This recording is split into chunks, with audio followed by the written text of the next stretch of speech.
The following is a hockey podcast out of Vancouver and Surrey, British Columbia. It'll only consist of a lot of puck talk and even more BS, or in actual words, banter and satire. Enjoy, and as always, go Canucks go. Yo, straight up, Trevor, I've had enough, okay? I've lost it. I almost got into a car accident driving here from Vancouver. Why am I doing this? Are the Canucks frauds? Are they frauds? Do the math.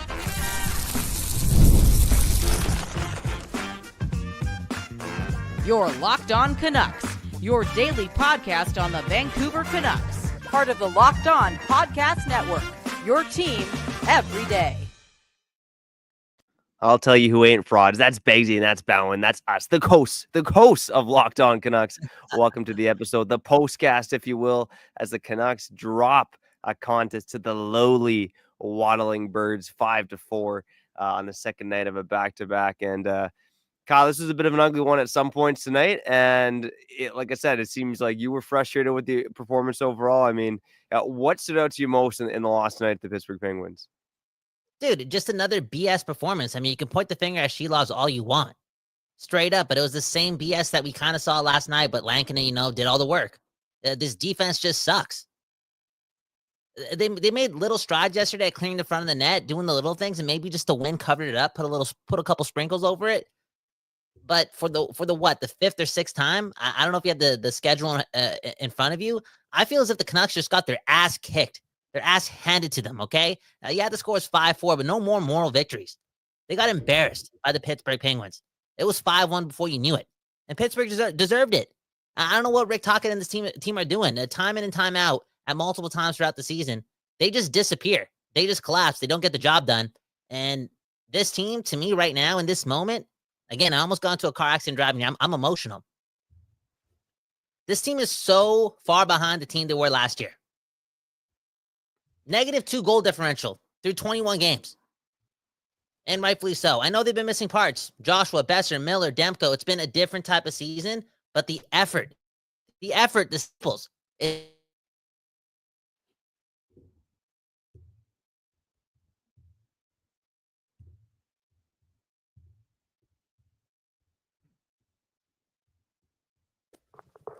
Are you there, Trevor? I think I'm back now. You definitely froze me for about 20 seconds there, but it's interesting, right? You mentioned how it's a bad team performance, and I agree with you. I mean, you look at the high danger chances in the first period tonight, 6-1 for the Pittsburgh Penguins. They score 3 goals on 6 high danger chances. The Canucks have just 1 high danger chance. Look, I mean, I look at the game in totality, and I think there's a couple goals in the period where you like Silovs to save it. Like, I think it probably could have been, with average goaltending, a 2-1 game and not a 4-1 game. I thought Silovs by far overcommitted on the first goal and the fourth goal. So I mean, the Canucks, they're not the same team they were last year, at least not through 21 games so far. And that maybe is a bit of a cause for concern here at the quarter pole. I mean, you step back bigger picture, and this team has certainly gone through a lot in terms of the absences, the struggles of star players, guys being in and out of the lineup. But the main problem with this team is the defense. And we've talked about it time and time again, almost on every post-game show, every podcast right now. You switch up the D pairs for a game. And Kyle, we talked about earlier today, you put Susie with Juleson against the Bruins, and it's like, yeah, those guys look kind of good. Tonight, I think the entirety of the defense kind of struggled, again, outside of Hughes and Hronek for the most part doing their thing. I know they were on the ice for a couple goals against too, but I'm not going to quite go out here to the point right now. I know you're saying the Canucks got embarrassing. It's embarrassing in the sense to lose to a team like the Pittsburgh Penguins. They got embarrassed. Stop it, bro. They got embarrassed. Like, you're down 5-1 within 25 minutes of this game. 5-1. I feel as if 80% of the teams in the league, when they're up 5-1, they just sit back. It's called what do the fancy stat nerds call it? Okay, game script. It is what it is. The Canucks got embarrassed today. That is inexcusable.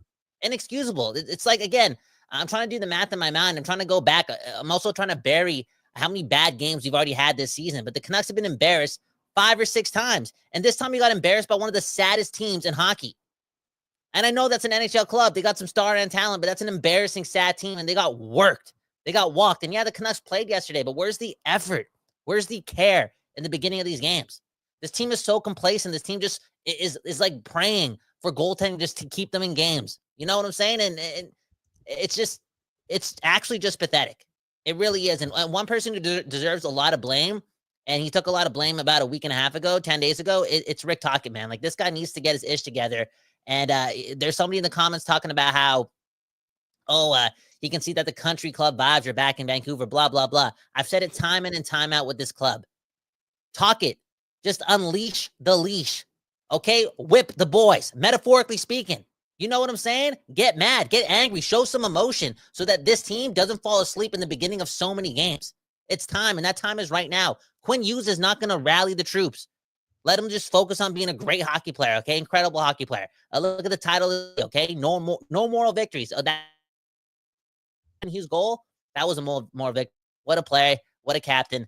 That's my dog. But he's not going to get the troops going. He isn't. It's not in his DNA. It's not in his fabric, okay? Pettersson's not going to be the guy, too. For this team to take the next step and not create this, like, comfortable vibe, like, oh, we're the Vancouver Canucks, we're a good team, blah, blah, blah. We don't need to try hard. Yo, Rick Tocchet needs to unleash the leash, man. Like, he needs to be the man and teach this team not to be humble, okay? It's not just got to come from Patrick Allvin. It's got to come from Rick Tocchet in that room, and something's got to give because this was bad. The way the Canucks are playing right now, again, they played I can't believe I'm saying this because 24 hours ago, I was nice to the boys. Okay, we got the win. I'm feeling good. I'm trying to spread that positivity.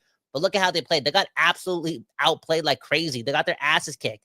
Okay, how do you rebound from that? You embarrass yourselves. It's a pathetic performance. And that's not cool, man. It's not cool. It's not cool for Silovs. Like, come on, you're really going to play in front of him like that? And one other guy I want to call out too, okay? If we're going to blame Silovs, we got to blame Tyler Myers. That was one of the worst games he's ever played in his career, and that guy just can't string a couple good games together, and it's holding us back, man. We got to lean on Eric Branstrom being our third best defenseman. Like, these guys got to be accountable and get better, man. Straight up. I love the fire you're bringing, buddy. Yeah, I don't know, man. Maybe it's the 420 friendly nature of this show, but you know, you talk about this being one of the worst Tyler Myers games ever. I'm going to push back on that because this guy has had a lot of bad games for this team in this market. And Kyle, we talked about in the summer how, you know, that contract, I don't think either of us were really a big fan of it at the time, and it's proving to be not a good contract right now. But you know, that's kind of, you know, long-term picture here. Again, the Canucks tonight, look, there's an argument to be made that they were sadder in the Boston game than they were tonight. I'm just going to say right now, I think, you know, they give a high danger chances early in this game. You know, if Silovs makes a couple of saves and then the Canucks, you know, they came on a bit in the second and the third there, you know, this game looks completely different, right? And I think I saw a comment as well talk about you pull Silovs after that fourth goal, maybe the fifth one doesn't go in, and then we're talking about a potential win tonight, right? So I don't know, man. I know you don't really want to put the blame on Silovs, but here are the cold hard facts. Silovs right now, among NHL starters who have played at least 5 games, has the worst save percentage in the entire NHL. Okay? So I know the Canucks defense didn't play well tonight. They hung him out to dry with too many high dangers in the first period. But Silovs looks like a completely different goalie right now. And I know I saw it in the comments here and I wanted to bring it up. But, you know, right in last year's playoffs when Archer Silovs was with the Canucks, right? Ian Clark was at the helm and Happy Jack saying in the comments, Artie's missing Ian Clark big time, right? And now there's Marco Taranis in there. And I said it before, Kyle. Now I'm starting to tie the strings together. I talked about it last season. Archer Silovs was not that great in the AHL last year. He was very average. In the games I watched, I don't know if I was a bad luck charm. He tended to be pretty bad. So when he came up last year, I was just loving the Silovs hype and loving the Silovs train, believing that he could step up in the big moment. But maybe there's something there with Marco Taranis and Ian Clark because Silovs has looked like a different goalie this season. Honestly, the internet connection on this video is just as good as the Canucks in the first period of hockey games, honestly. And you know what, Trevor? Like, keep elaborating on that point about Silovs because I feel as if there hasn't been an athlete in my life that has proven me wrong more than Silovs. Because I was high on this guy going into the season. He was so calm, cool, collected in the playoffs. Yeah, sure, he had his moments of weaknesses, right? Throughout the playoffs as well, right? The long range shots, a couple of the games against the Oilers, blah, blah, blah. But there's a lot of pressure on him. All that being said, even when goals are going in against him in the playoffs, he seemed to just hold it together. You know what I'm saying? Be calm and poised. But again, you're talking about a guy that maybe didn't do the work. Again, he was coming into the season injured, right? Maybe that has something to do with it too, like his slow start, because this has been a horrendous start. All in all, though, again, Trevor, I hope you're there. I hope the internet's not bugging out again, but I just feel as if you and I have never been so wrong on a player. Because again, he's been horrendous,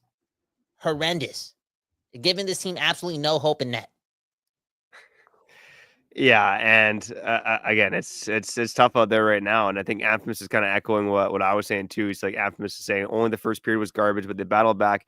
If Silovs could have stopped anything early on, it's a different game. And Dude, but that's the look, point, though. Okay, we can't just be like letting this team get off of bad first periods. There's been so many bad 20-minute lapses yeah, from this team. So many. Again, if Lankinen wasn't on his game yesterday, they're having another 20-minute lapse where they're probably allowing 4 goals in a period. That's enough. That's enough. I was driving into the game, so they were talking about on the radio. The Vancouver Canucks are the 7th worst first period team in hockey right now. That's how many goals they've allowed in the first period or the first 2 periods. Like that's something else. That's something else. Again, the Canucks last year at this point, their goal differential was plus 20 something. Okay, right now it's -1. This team has taken such a step back, and they got to get their ish together. Where are the staples, Trevor? Where are the staples? I know this team wants to play more offense, but you just unraveled all your staples to like teach some lessons. Like, where is that? And again, it kind of has a lot to do with what Patrick Allvin said yesterday. I just feel as if this team is too cocky right now. Too cocky. They got to get their ish together. They got to go back to the basics. They got to play humble hockey. They got to play hungry hockey. They can't just go into games and just think they can fall asleep and play lackadaisical. Like they're getting burned constantly. We played 21 games this year, and they've gotten their ass kicked about 5 or 6 times. That's horrible. That's not good enough. yeah, and again, it's been a lot of subpar performances so far, right? Like how many games now? We're at the 21 game mark, and there's I would say the Carolina game, the Devils game, the Islanders game, the Oilers game, and the Pittsburgh game tonight. Would you say the Canucks have laid an egg in a quarter of their game so far? Like not just lose, but absolutely laid an egg. Is that fair to say? Of course, that is fair to say. You can count on 2 fingers how many great games have the Canucks played this season. Great games, full 60-minute games, clean effort, dominating team. Oh, this is a contending team. How many times have they actually showed that this season and against teams that are not called the Chicago Blackhawks or the Philadelphia Flyers? Or the Ottawa Senators, right? It's again, I think the Canucks have beat the Florida Panthers, and then one of their first wins of the season. I mean, like again, they have just not beat a lot of good teams so far this season. Kyle, let's cut to ads here, and let's get to some comments, and maybe try to find the good on the other side here in a night where the Canucks, they almost pulled off the comeback, but didn't quite do it in a 5-4 loss to the Pittsburgh Penguins. You're listening to Locked On Canucks. Sorry to cut you off. I'm going outside for a little break. Okay, a little 420 break. You run the ads. I need to calm down. Okay, because I'm about to break my computer screen. All right. This ad break brought to you by 420. We'll be back after showing out our friends over at Built Rewards and FanDuel. If you're a renter, you gotta listen up, baby, because Built Rewards, they got your back, okay? And they got my back too, because I'm also a renter, okay? I'm in it. I'm in it with you and you and you if you're renting. And if you own a home in Vancouver, man, oh man, let's be friends, man. Host a Locked On party, okay?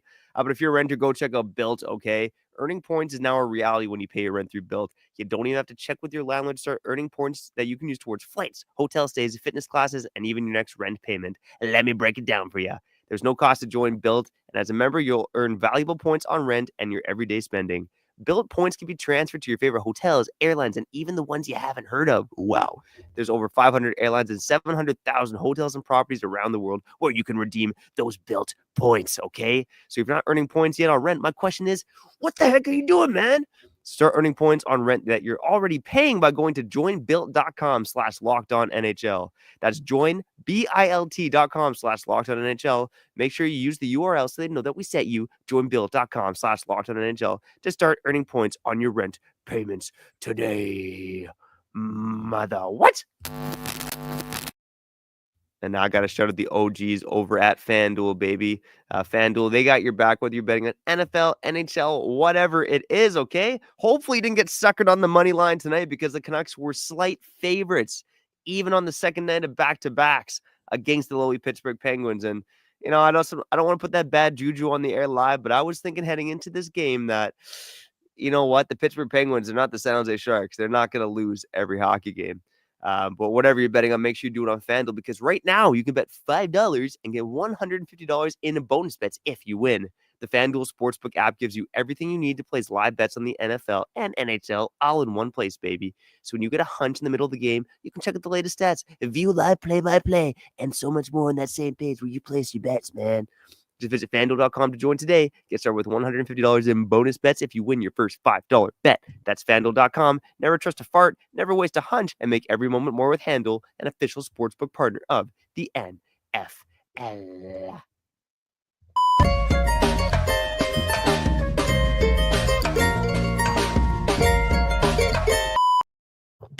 People. I'm back, okay?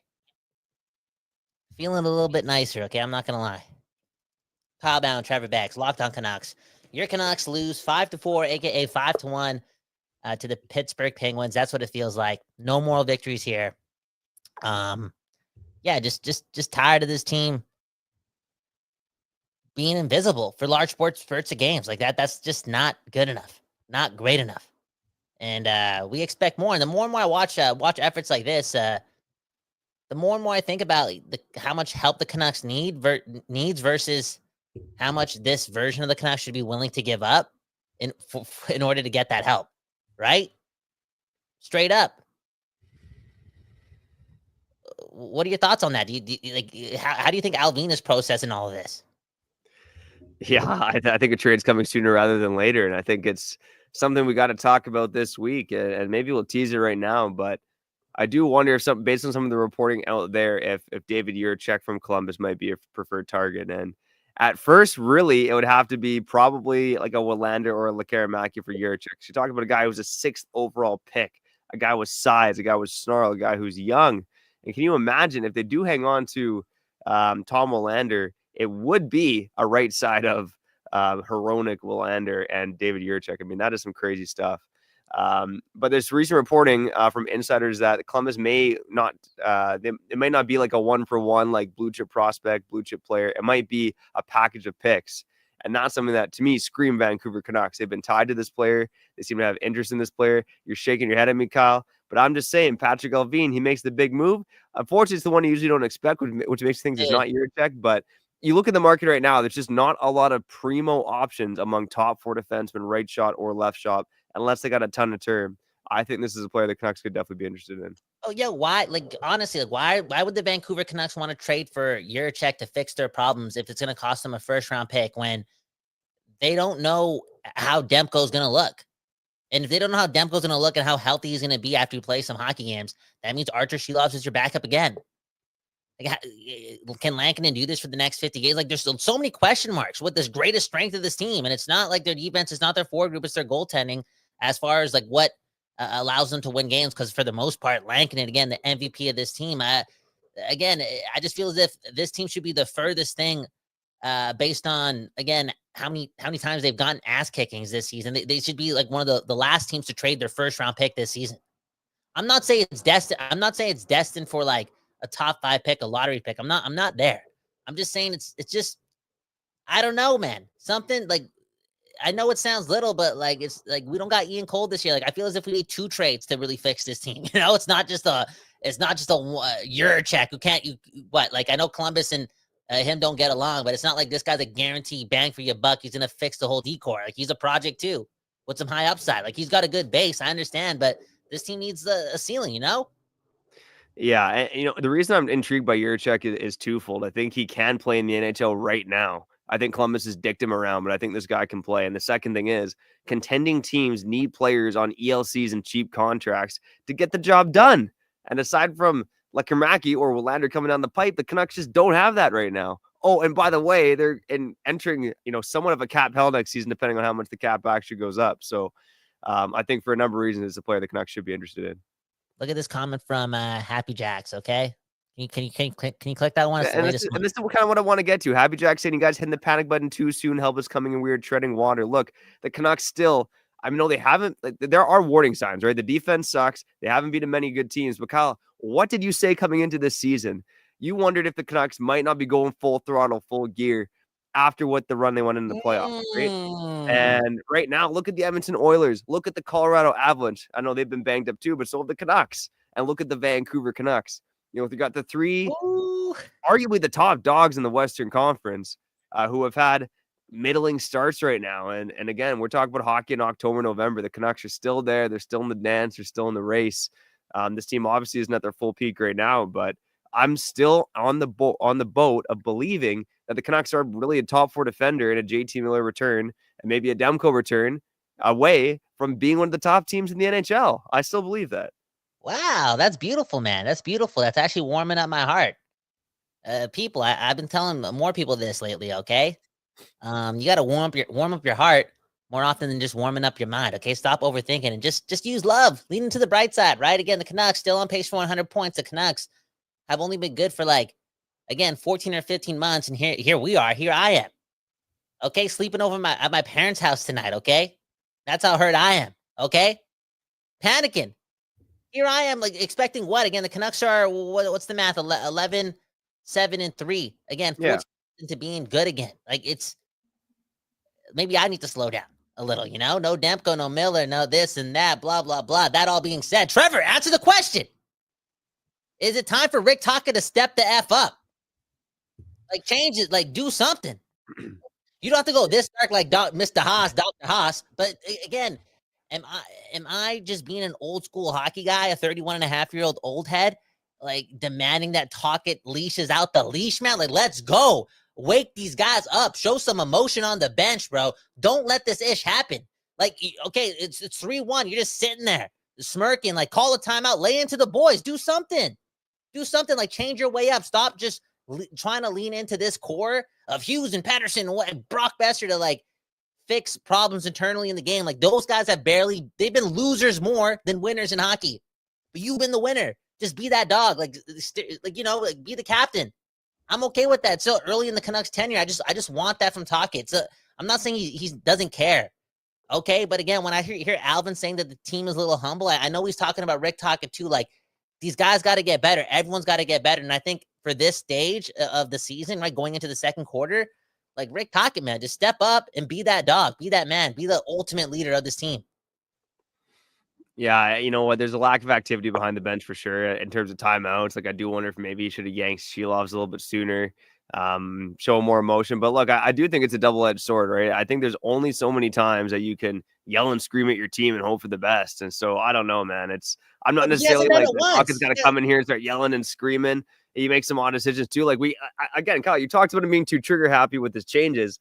Can the guy be too trigger happy with his changes and then also not do enough? There is a bit of a balance there, right? And I'm not saying that Tocchet struck it perfectly. I think he could use some work there.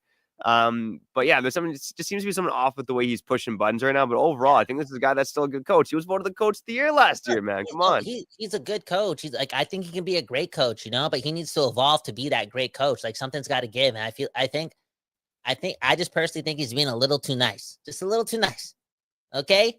Because again, for the most part, this core has actually been losers. They've been they don't know how to win, but you're a champion. You're that guy. Just be a bit of a hard ass. It's okay. It's okay. That's all I'm asking for. All that being said, can we round out this episode talking about Nils Höglander a bit, just a bit, because and I'm not trying to call out Tocchet here. Okay, just listen to me. Okay, let's have a hockey conversation here. Let's be a little bit of a hockey nerd. Who do you blame more for happening right now? Just be a nerd, okay? Just think about it a little before you answer. Nils Höglander or Rick Tocchet when it comes to Nils Höglander's development this season?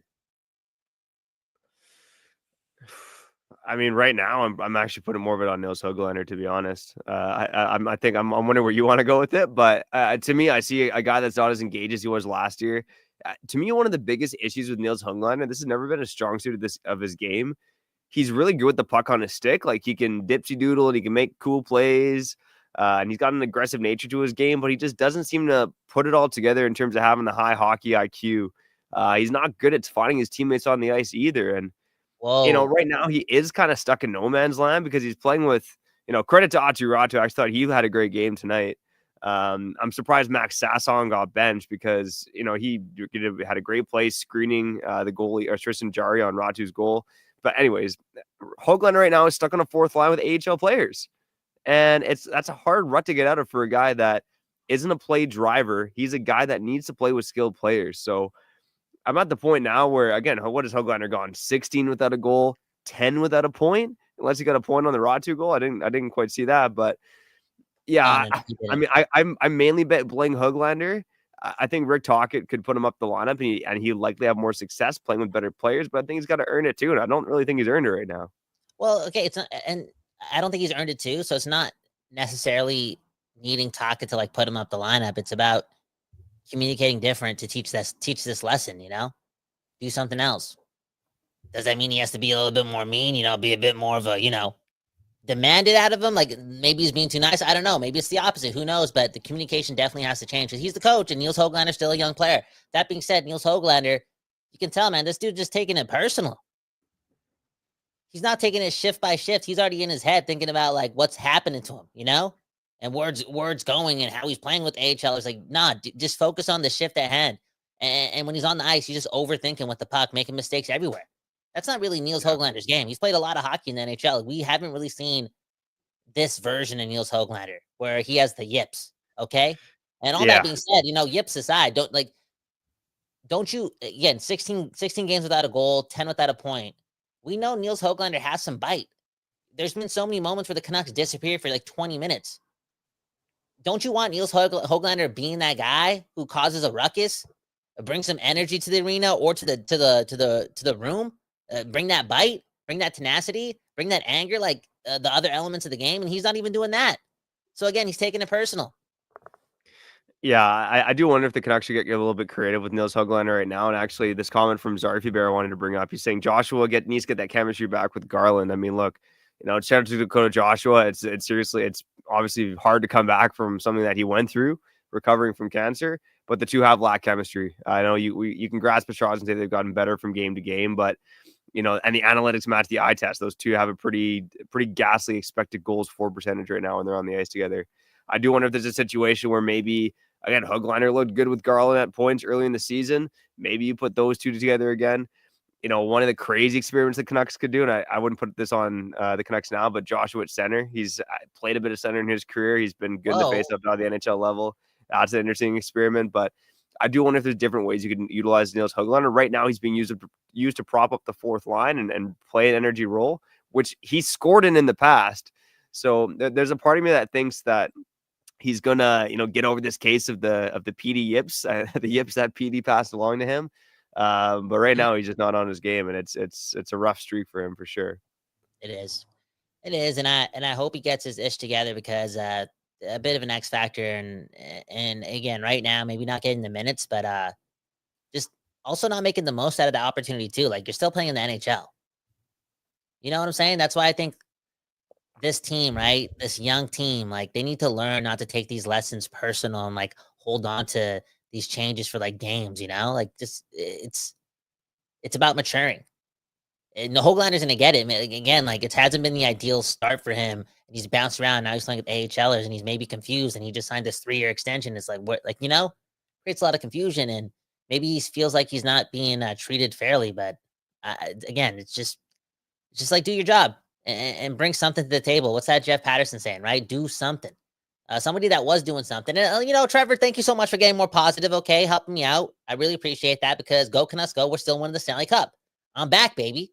That's all I needed. Begsy, my buddy, and a bud. You know what I'm saying? Do the math. Shout out to the West Coast, the best coast. And shout out to you and you for listening and watching. We really appreciate it. We're living the dream. And I don't think I'm dreaming, though, when I'm saying this. I think I'm seeing the truth. Pius Suter is really good. Really strong. Like, he's scoring goals. He's so good defensively. He's just so aware. The guy's got the UFA energy right now. He's raising the floor of this team again. And it's safe to say that he's improved. Even if it's slightly, he's improved. The Swiss Army knife himself, man. No other guy defines Swiss Army knife better than Pius Suter. Put the guy's goddamn face on the Swiss Army knives from here on out, man. Unbelievable stuff. Pius Suter leads the Canucks in goals right now at the quarter mark. Who would have seen that coming? Kyle, let's get to one more question quick before we get out of here. This comes from Callum. He's asking, so after watching the game, what Pens players would actually help the Canucks if we can get them? Wow, good question, man. Rust? Yeah, Rust, Crosby, Malkin, end of list. No, straight up that Rust guy. Rickard Rakell is a useful player too. Like he scored a goal tonight. I don't know if he's exactly what the Canucks need.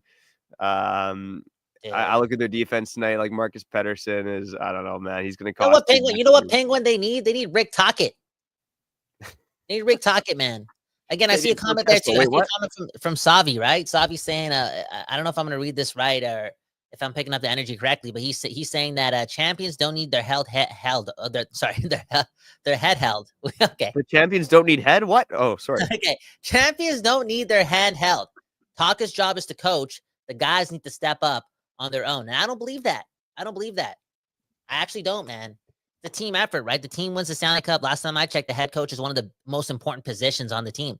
Again, on the ice, they got to do their job, but I'm talking about like the whole book, right? The whole legacy, the whole journey here. And I feel as if this could be, it's not me asking Taka to be a bad cop for 82 games in a row. It's just like this part in the learning curve for the Vancouver Canucks. I think they need that in order to, just win games in the moment. Like they need a bit of a wake up. And I don't think that's coming from Quinn Hughes. Like it's not a knock on him. It's just different types of leadership. And again, I don't agree that like coaches don't really have that much power. Like, I don't know, Trevor, you know how addicted you are to the NFL? I know it's different sports, but it's like, it's different, it's like the head coaches play such a huge role in like getting championships. And maybe the Vancouver Canucks and their fan bases don't know that because we haven't had a head coach that's won a Stanley, won us a Stanley Cup, but we haven't seen what it actually takes. And in my eyes, it takes that head coach being one of the alphas on the team. It really does. And Rick Talkin, in my eyes, can be that alpha. I think it's a mix between what you're saying and what Savi's saying. I think at the end of the day, the players got to get the job done, but the coach has to be a leader as well. And I'm not saying Rick Talkin stop being a leader, but like you said earlier, Kyle, maybe there's an evolution of Rick Talkin here. But, at the end of the day, the Canucks, it hasn't been the best start through the quarter mark. They are still 11-7-3. I believe there's better days to come. And like Bob Luger says in the comment, we should all go get some head. I mean, we should all hold our heads up high. All right. There we go, baby. But let's get out of here. Shout out to the everydayers, the occasional listeners, the first-time listeners, the new subscribers, and those of you who join us on the live show on YouTube. Wherever you're listening, whenever you're listening, we appreciate the hell out of you for tuning in to Locked on Canucks. Tomorrow, we'll be back on the show to talk about David Yurchek, maybe, or something else. Who knows? Stay tuned for the journey. If you like what we're doing, subscribe and like this video on YouTube, and on the podcast side, go follow us and leave a 5-star review. But for now, we got to get out of here. Canucks lose 5-4 to the Penguins, but they're winning the next one, baby. And we'll catch you next time here on Locked on Canucks.